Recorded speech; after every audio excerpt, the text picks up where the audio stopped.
Hello everyone and welcome to Pause for Parents, Positive Education, Lesson 6. Today we're going to be talking about empathy. Share my screen with you.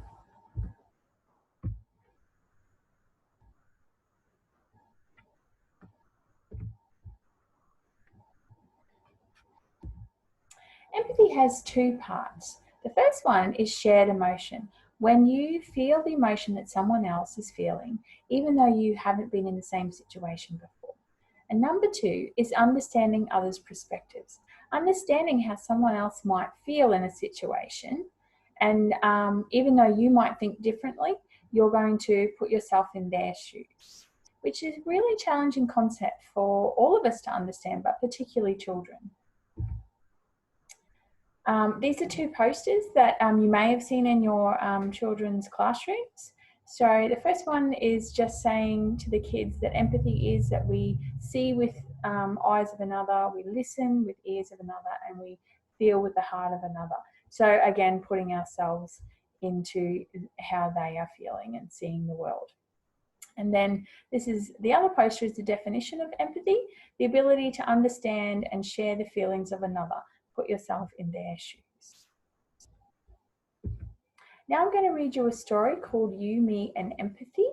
So I'll just get that ready for you. Here it is. You, Me and Empathy.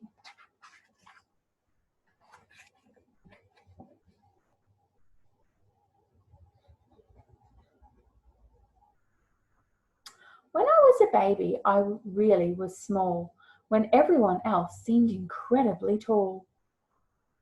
But as I grew older, I started to see that people are people, just like me. So the story has little questions down the bottom that you can pause the video and chat to your kids about. So this one is, how are you the same as your friend? Sister, brother, how are you different? So you can pause the video and have a chat with your child now about that. Sometimes I'm happy and sometimes I'm sad.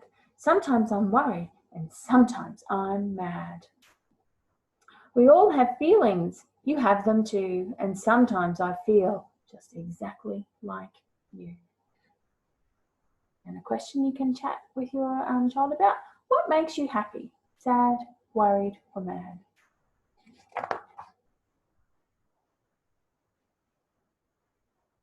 When my mother was sick with a tummy bug, I knew that she needed a big, snuggly hug. I rubbed her back and patted her hand and said, I'm so sorry, I do understand.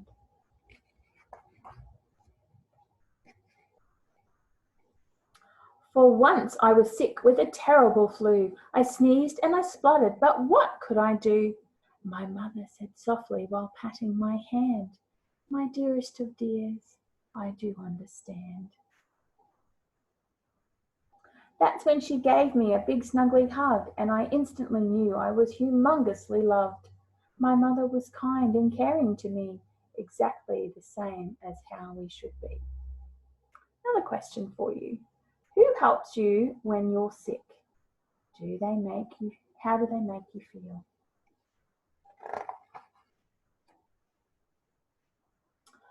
When my brother fell over and hurt his knee, he cried and cried in front of me.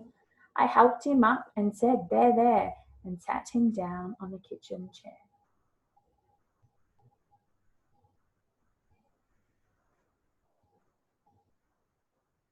For once when I slipped and cut my knee, my brother was there to care for me. He held my hand and said, there, there, and sat me down on the kitchen chair. Who shows you kindness? In what ways do they show you kindness? How do you show kindness to others? There's some questions you can chat about.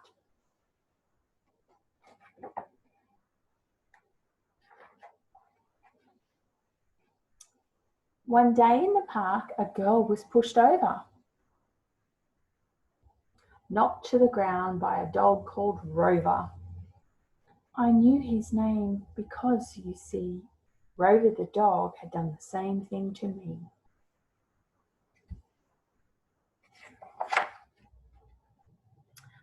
Poor little girl sat still on the ground, not a sob, not a whimper, not one little sound. Then all of a sudden she started to cry. Perhaps I could help. It was worth a try. There, there, I said as I patted her arm. Rover the dog doesn't mean any harm. He's just being playful, so try not to fuss. He just doesn't notice small people like us. Have you ever helped anyone who was sad? How did you help them? Chat to your mum or dad about that.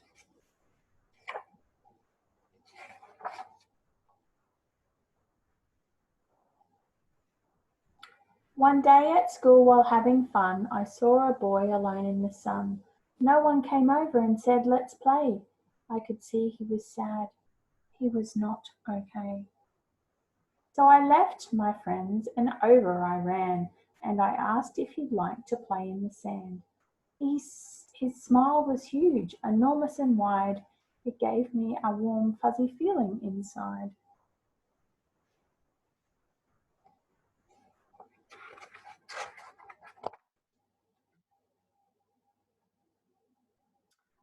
When I started school, I too sat alone.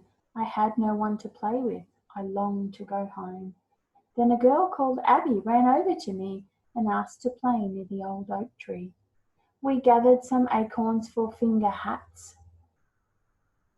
and swung from the branches like acrobats.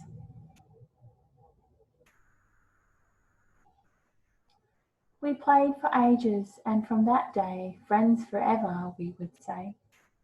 Have you got a good friend? How does your friend make you feel?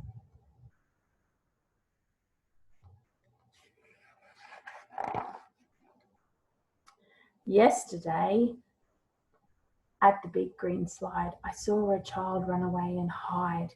Come back, said her dad, just give it a try. This slide is not so terribly high. So up she climbed to the very top. Slide down, he said, I'll help you stop. But there she sat and there she stayed, wanting to move but too afraid.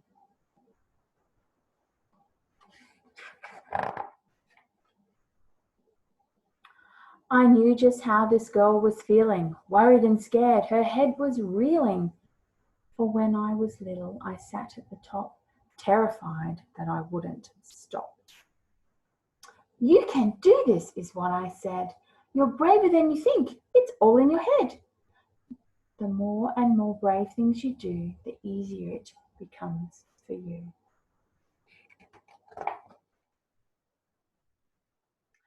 I am really brave, the girl shouted down, and whoosh! Before we knew it, she was on the ground. Have you ever felt scared? What happened? Tell your mum or dad about a time that you have been really brave.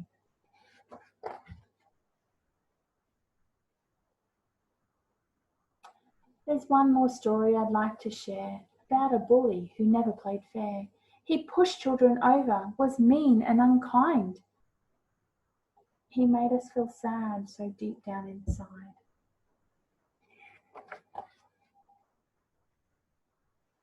But one day at school, I saw a strange thing. The bully was bullied and pushed off the swing. He was sad. He was crying as he walked away. So I followed and I asked him, are you okay? His eyes were watery, his nose was red. He looked at me. These words he said. I was mean to the children. It just wasn't right. I know how they feel now. I've had a big fright. Kind and caring is how we should be. I know this because a bully bullied me. Have you ever been bullied? How did it make you feel? What did you do?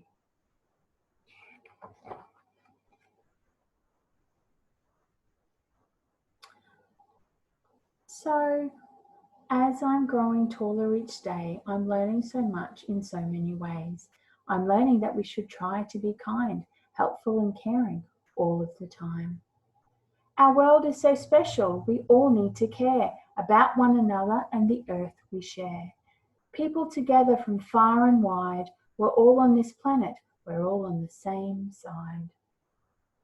What might be some ways we could show other people we care about them? Have a think. Chat to your mum and dad about it. So when someone's hurting or worried or sad, remember those feelings I'm sure you've had. Say kindly with care, I understand. I do. Because sometimes I feel just exactly like you.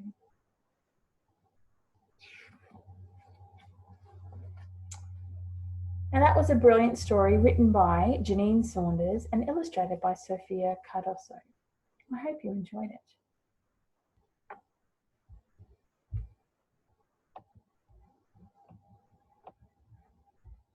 Okay. So these are some more YouTube clips that you can visit with your child on the computer or the iPad if you have a chance. And they can be clicked on in the PDF resource that you get with the YouTube clip from your school. Now, empathy is the last lesson in the PAUSE program. And so it builds on everything that we've learned across the 18 lessons. So when you're understanding what is happening in your own brain, you also are able to understand what is happening in someone else's brain. And that means you are able to show empathy. So when you understand the 3 key parts of the brain and the roles that they have, you are able to realize that if that happens inside of your brain and your body, it is also happening inside your friends and your family's bodies and brains as well. And you're able to put sometimes their behavior into a better perspective and go, you know what, I remember feeling like that when something happened to me. I'm going to just give them a little bit of a space. Then I might remind them to have a drink of water, take some deep breaths, or go for a walk. So you're able to use the skills from the PAUSE program in your daily life with everything that you do. Remember to use your PAUSE detective and notice the signals that your amygdala sends through your body. Remember, your brain, your responsibility. You must keep your amygdala nice and calm so your prefrontal cortex is able to focus. And also putting some time aside to do some deep breathing and calm activities is always good for all of us. These are the little activity sheets that come in the resource booklet that you may have received. There's a poster about empathy and a definition, and then a little space for you to do a drawing about some time when you showed empathy to someone. Thanks so much for participating in the PAUSE program and their lessons. I hope you've enjoyed it.